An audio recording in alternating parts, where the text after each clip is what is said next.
बड़ी खबर तो ADG law and order Prashant Kumar ने बयान दिया है, स्थिति नियंत्रण में है और हिंसा करने वालों पर कठोर कार्रवाई की जाएगी, तो संपत्ति की क्षति पर वसूली भी की जाएगी और अब तक 39 मुकदमे दर्ज किए गए हैं। तथा सभी एडीजी से लेके नीचे तक के अधिकारी भ्रमणशील हैं। अभी तक कहीं भी किसी अप्रिय घटना की सूचना नहीं है। स्थिति पूरी तरीके से नियंत्रण में तथा शांतिपूर्ण है। बंद का कोई भी असर उत्तर प्रदेश में देखा नहीं गया है।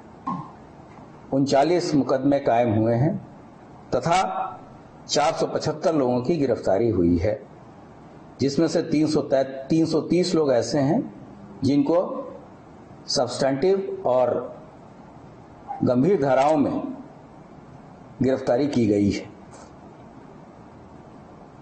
हम बच्चों के छात्र के भविष्य के साथ खिलवाड़ किया जा रहा है या हिंसा में पार्टिसिपेट किया जा रहा है, उनके विरुद्ध कठोर से कठोर कार्रवाई अमल में लाई जाएगी और जो भी राजकीय तथा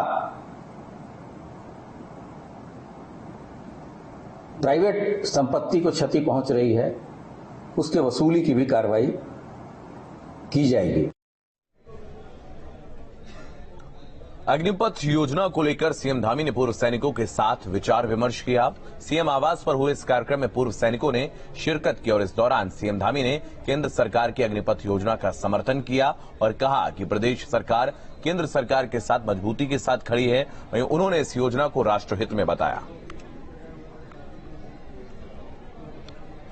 ये देश के प्रधानमंत्री जी ने निर्णय लिया है, रक्षा मंत्री जी ने निर्णय लिया है, हमारी सेना के तीनों लोगों ने, तीनों सेनाध्यक्षों ने जो है, सेनाध्यक्ष और हमारे जो हमारे सेना के प्रमुख हैं, उन लोगों ने निर्णय लिया है। ठीक है, कुछ बातों पर सुझाव होना चाहिए, कुछ बातों पर बात होना चाहिए, लेकिन केवल विरोध के लिए विरोध होना ये अच्छी बात नहीं है कि केवल हम इसलिए विरोध करेंगे कि ये काम मोदी जी कर रहे हैं, केवल ये काम इसलिए करेंगे कि ये सरकार कर रही है। तो इस प्रकार की जो एक मानसिकता है, उस मानसिकता को आप सब लोगों ने एक्सपोज करना है। अग्निपथ योजना पर बीएसपी प्रमुख मायावती ने ट्वीट किया और बीजेपी पर निशाना साधा। मायावती ने लिखा कि केंद्र की अग्निपथ नई सैन्य भर्ती स्कीम देश की सुरक्षा और फौजी के आत्मसम्मान और स्वाभिमान से जुड़ी होने के बावजूद बीजेपी के नेतागण जिस प्रकार से अनाप शनाप और अनर्गल बयानबाजी कर रहे हैं, जो अनुचित है। बीएसपी अध्यक्ष मायावती के ट्वीट को रीट्वीट करते हुए बीएसपी कोऑर्डिनेटर आकाश आनंद ने भी सवाल उठाए। आकाश आनंद ने लिखा कि युवा जानना चाहता है कि देश में बेरोजगारी क्यों है, सरकार की 2 करोड़ नौकरियों का वादा कहां है। वहीं बीजेपी पर निशाना साधते हुए आकाश आनंद ने कहा कि बीजेपी नेता अग्निवीरों को चौकीदार बना देना चाहते हैं। तो कहां है आपकी 2 करोड़ नौकरियों का वादा, ये सीधे तौर पर सवाल सरकार से पूछा गया है और 1 साल में 1 करोड़ नौकरियां चलेंगी, ऐसा आकाश आनंद ने कहा है। बीजेपी नेता अग्निवीरों को चौकीदार बना देना चाहते हैं, तो मायावती ने भी बीजेपी पर निशाना साधा है और साफ तौर पर ये सवाल खड़े किए हैं।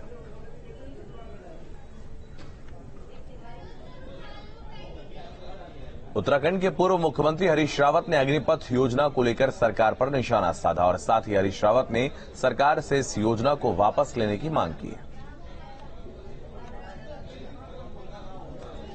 सत्यता यह है कि आप युवाओं को उनके भविष्य के साथ खिलवाड़ कर रहे हैं, देश की सैन्य परंपराओं के साथ खिलवाड़ कर रहे हैं। और कांग्रेस ने बिल्कुल साफ तौर पर कल सत्याग्रह के माध्यम से कहा है कि आप जो है इस योजना को बंद करिए और नौजवानों से भी कहा है कि आप शांतिपूर्ण प्रदर्शन का सहारा लीजिए। बड़ी खबर बदायूं से, घी व्यापारी के नौकर से करीब 9 लाख की टप्पेबाजी। बैंक में कैश जमा करने गया था युवक, तो कैश काउंटर पर रखा बैग लेकर भाग निकले 2 शातिर।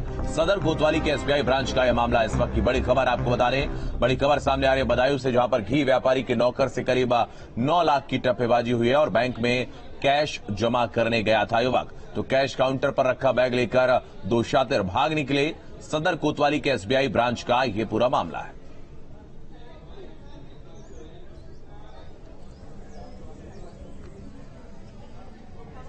महाराजगंज के नौतनवा कस्बे में संपत्ति विवाद को लेकर दो भाइयों में खूनी संघर्ष हो गया।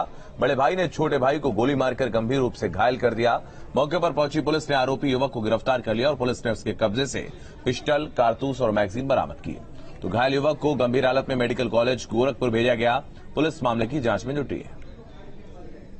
नौतनवा कस्बे में गुंडी मोहल्ला है, वहाँ दो सगे भाई हैं, कैलाश वर्मा और शिव वर्मा।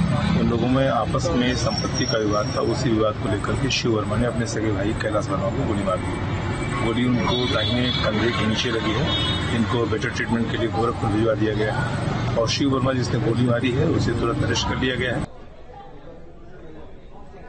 बुलंदशहर में शराबी पति ने पत्नी से हुए मामूली विवाद पर घर में आग लगाई। पत्नी बच्चों के साथ मायके गई थी और फोन पर बात करने के दौरान यह विवाद हुआ था। पड़ोसियों ने आग लगाने की सूचना पुलिस को दी। घटना नगर कोतवाली के शास्त्री नगर की है।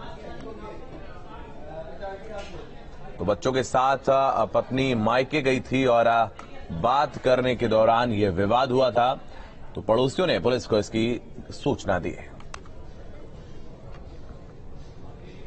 रामनगरी में सरयू तट के करीब बनी राम की पैड़ी ग्राउंड पर 8वें अंतर्राष्ट्रीय योग दिवस के मौके पर 5000 से अधिक लोग योग करेंगे और इसके लिए जिले में 12 से ज्यादा संगठन जागरूकता अभियान चला रहे हैं।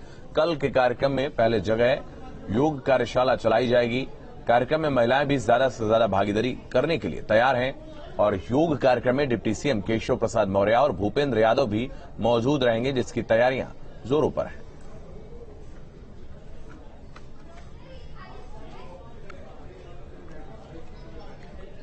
आगरा में कल अंतर्राष्ट्रीय योग दिवस का आयोजन किया जाएगा। योग दिवस में अल्पसंख्यक कल्याण मंत्री मुख्तार अब्बास नकवी शिरकत करेंगे। आयोजन की व्यवस्थाओं का जायजा प्रशासनिक अधिकारियों ने लिया है। योग दिवस में 5000 लोग शिरकत करेंगे। योगा दिवस का कल कार्यक्रम होगा। तैयारियां सब पूरी कर ली है। यहाँ पर भारत सरकार ने यहाँ स्पॉन्सर किया हुआ, उनकी टीम आई हुई है। यहाँ सबसे अच्छी व्यवस्था है, कल मॉर्निंग में है और सारी व्यवस्था ट्रैफिक की, इसके प्रसारण की लोगों करने के लिए व्यवस्था कर ली गई है। अलग से नोडल लगा ली गए। आज उनकी ब्रीफिंग हो रही थी। प्रयागराज में 21 जून को अंतर्राष्ट्रीय योग दिवस पर मुख्य कार्यक्रम संगम पर होगा। जिलाधिकारी ने अधिकारियों को पूरे क्षेत्र में